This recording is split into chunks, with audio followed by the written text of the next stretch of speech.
अगर खुद हनुमान जी किसी की रक्षा करने के लिए आ जाएं तो उसे कोई छू भी नहीं सकता। लेकिन जब इस राजकुमारी के ऊपर एक भूत मंडरा रहा था तब कुछ ऐसा हुआ जिसे सुनकर आपके भी रोंगटे खड़े हो जाएंगे। राजस्थान में चंद्रकला नाम की एक राजकुमारी रहती थी जो अचानक एक दिन बहुत बीमार हो गई। राजकुमारी इस बात से अनजान थी कि उसके अंदर एक भूत ने डेरा डाला है। जब रात होती तो वह भूत कुछ देर के लिए राजकुमारी के शरीर से बाहर निकलकर शमशान की तरफ चला जाता और सुबह होने से पहले ही वह भूत फिर से उसके अंदर वापस चला जाता। राजकुमारी जो भी भोजन करती उसका सारा भोजन वह भूत खा जाता था, जिसकी वजह से बड़े वैद्य और हकीम भी इस बात का पता नहीं लगा पाए कि आखिर राजकुमारी को हुआ क्या है। तभी उस राज्य में एक वेताल बंधु नाम का युवक आया। वह युवक हनुमान जी का बहुत बड़ा भक्त था। जब शाम का समय हुआ तो सभी हकीम और वैद्य धीरे धीरे करके वहां से चले गए। तब वेताल बंधु राजा के पास गया और बोला, महाराज सभी अपना प्रयास कर चुके हैं, अब एक मौका मुझे भी दीजिए। राजा बेचारा हर तरफ से निराश हो चुका था। फिर दुखी मन से कहता है, बताओ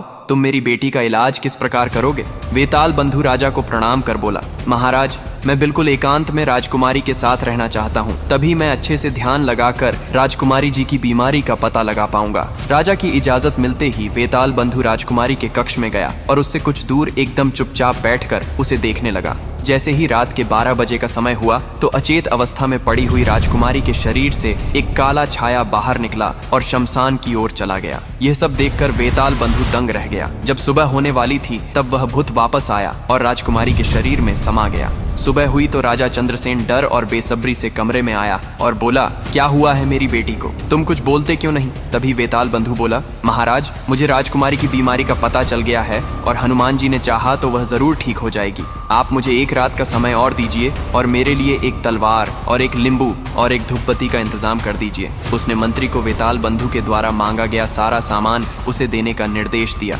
अब बस सभी को इंतजार था तो वह काली रात का। आगे की कहानी जानने के लिए कमेंट बॉक्स या फिर डिस्क्रिप्शन में लिंक है या फिर आप यहाँ नीचे क्लिक करके भी देख सकते हो।